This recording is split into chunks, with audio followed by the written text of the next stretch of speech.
Bismillahirrahmanirrahim. Assalamualaikum warahmatullahi wabarakatuh. Apa kabarnya semua? Alhamdulillah.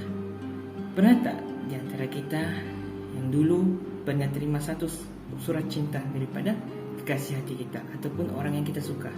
Suatu hari kita terima satu surat cinta daripadanya. Apabila mula-mula kita terima saja surat itu daripada kekasih hati kita yang ataupun orang kita minat, mesti kita akan pertama sekali kita akan merasa perasaan tu gemetar, teruja, terkejut, terasa, indahnya dunia ini. Sebab aku telah menerima surat cinta daripadanya. Kita rasa berdebar dan kita bermacam-macam perasaan ketika itu. Lalu kita pun membuka surat cinta itu. Bila kita membuka surat cinta itu, kita baca satu persatu. Wahai kekasih hatiku, kaulah pujaan hatiku, kaulah bulan dan bintang. Masya Allah, ketika itu mungkin rasa hati kita, dunia ini seperti kau dan aku, seperti Romeo dan Juliet. Masya Allah. Kita balik-balik baca ayat yang ditulis dalam surat itu, yang ditulis oleh kekasih hati kita. Lalu kita akan simpan baik-baik surat itu. Tidak mau koyak, tidak mau kromok kata orang. Kita akan simpan betul-betul. Dan ada masa kita akan baca. Begitulah nikmatnya kita dapat terima surat cinta dari kekasih hati kita. Tapi bagaimana pula dengan surat cinta daripada Allah Subhanahu wa taala, yaitu kalam Allah, yaitu Al-Qur'an Karim. Masya Allah, sudahlah, kalam daripada Allah mestilah banyak keistimewaannya, mestilah banyak mukjizatnya. Ayat-ayat Allah yang sangat indah, yang sangat, andai kita baca saja dan kita menghayati ayat-ayat cinta daripada Allah, hati kita akan rasa tenang. Belum lagi kita masuk, kita tadabbur Al-Quran itu sendiri, kita hayati betul-betul ayat daripada Allah itu. Masya Allah, hebatnya Al-Quran itu, hebatnya kalam Allah, hebatnya surat cinta daripada Allah. InsyaAllah video kali ini saya akan kongsikan kepada anda semua keistimewaan ataupun kelebihan Al-Quran itu sendiri. Baik, apa keistimewaan Al-Quran ini berbanding dengan surat cinta dari kekasih hati kita? Oleh kerana Al-Quran ini adalah daripada kalam Allah Subhanahu wa taala, maka sudah tentunya mempunyai berbagai keistimewaan dan mukjizatnya daripada kalam makhluk yang lain.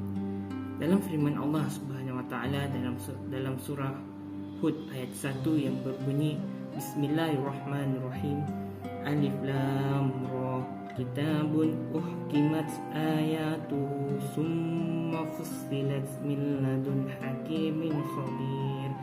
Yang bermaksud Alif Lam Ra, Al-Quran, sebuah kitab yang tersusun ayat-ayatnya dengan tetap teguh, kemudian dijelaskan pula kandungannya satu persatu. Susunan dan penjelasan itu adalah dari sisi Allah Maha yang bijaksana, lagi Maha mendalam pengetahuannya. Masya Allah, begitu besarnya mukjizat Al-Quran ini. Ayatnya yang tersusun rapi, yang tetap teguh, dan penjelasannya daripada Allah sendiri. Masya Allah, hebatnya Al-Quran ini. Hebatnya Al-Quran ini pada ayat-ayat cinta yang kita terima daripada kekasih hati kita. Selain itu juga dalam surah Isra ayat ke-9 Allah berfirman yang maksudnya, sesungguhnya Al-Quran ini memberi petunjuk ke jalan yang amat betul, yaitu agama Islam, dan memberikan berita yang mengembirakan orang-orang yang beriman, yang mengerjakan amal-amal soleh, bahawa mereka beroleh pahala yang besar. Surah Isra ayat ke-9. Ya Allah, begitu besarnya keindahan ataupun keistimewaannya Al-Quran ini. Al-Quran ini memberi petunjuk ke jalan yang benar, yaitu agama Islam, dan memberikan berita yang mengembirakan kepada orang-orang yang beramal soleh dan orang yang beriman. Al-Quran ini, itulah dia memberikan kita satu petunjuk dan memberikan gambar perkabaran yang mengembirakan bagi orang-orang yang beriman. Keistimewaan Al-Quran ini adalah apabila kita membacanya, dia akan memberi kita syafaat pada akhirat kelak, seperti mana sabda Nabi SAW yang maksudnya, bacalah Al-Quran kerana sesungguhnya ia akan datang pada hari kiamat untuk memberi syafaat kepada orang-orang yang membacanya. Hadis riwayat Muslim. Ya Allah, apabila kita baca Al-Quran ini, maka Al-Quran ini akan menjadi syafaat kita suatu hari nanti bila di akhirat kelak nanti. Begitu istimewanya Al-Quran ini, kalam Allah ni, surat cinta daripada Allah ni, ia dapat menyelamatkan kita di akhirat kelak. Ruginya kita apabila kita tidak membacanya Al-Quran ini, ataupun ruginya kita mengabaikan Al-Quran ini. Keistimewaan Al-Quran seterusnya ini merupakan kitab yang sempurna dan tidak ada mengandungi kecacatan. Sempurna, sangat sempurna. Allah turunkan Al-Quran ini untuk menjadi asas dan petunjuk dan mendatangkan rahmat kepada orang-orang Islam. Al-Quran ini datang sudah lengkap, sempurna dan tiada cacat celahnya, dan ia memberi petunjuk kepada orang-orang Islam, dan ia mendatangkan rahmat untuk umat manusia. Firman Allah Subhanahu wa taala dalam surah An-Nahl ayat 89 yang maksudnya, dan kami turunkan kepadamu Al-Quran menjelaskan tiap-tiap sesuatu dan menjadi petunjuk serta membawa rahmat dan berita yang menggembirakan bagi orang Islam. Masya Allah, ini Allah sendiri kata, ayat-ayat Allah, ayat-ayat cinta Allah. Allah mengatakan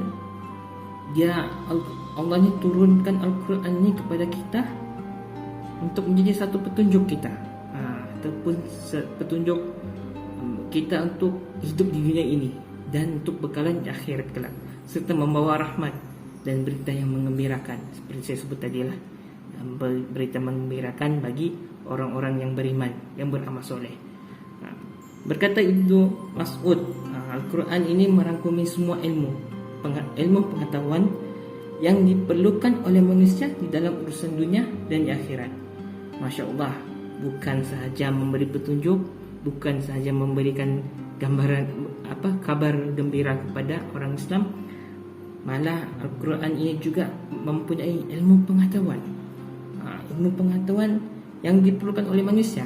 Tak kira lah dari segi kehidupan, dari segi apa-apalah yang kita hidup di dunia ini, semuanya ada dalam Al-Quran kalau kita tadabbur ataupun kita memahami Al-Quran ini itu sendiri. Ya Allah, inna sungguhnya Al-Quran ini, ruginya kita, beruntungnya orang-orang yang membaca Al-Quran ini. Tidak rugi, walaupun mungkin antara kita yang ada yang masih belajar, ada yang masih tergagap-gagap, tapi tidak apa, Allah Maha mengetahui. Allah akan memberi ganjaran juga. Apa kata Nabi, apabila kita baca Al-Quran ini, kita akan dapat pahala ataupun ganjaran dengan satu huruf tu 10 pahala. Bukannya alif lam mim 10 pahala, tapi alif 1 pahala 10 pahala, mim 10 pahala, alif lam 10 pahala. Begitulah keistimewaan Al-Quran ini. Kita baca satu huruf saja pun kita dapat 10 pahala. Belum lagi kita baca satu Quran tu, lagi banyak pahala yang kita dapat. Jadi sekadar itu saja perkongsian saya video kali ini. InsyaAllah jika ada rezeki dan ada masa, kita akan berkongsi lagi kisah lain ataupun topik lain. Kita jumpa lagi. Yang baik itu datang daripada Allah, yang kurang itu dan kelemahan itu datang daripada saya sendiri. Kita jumpa lagi. Assalamualaikum warahmatullahi wabarakatuh.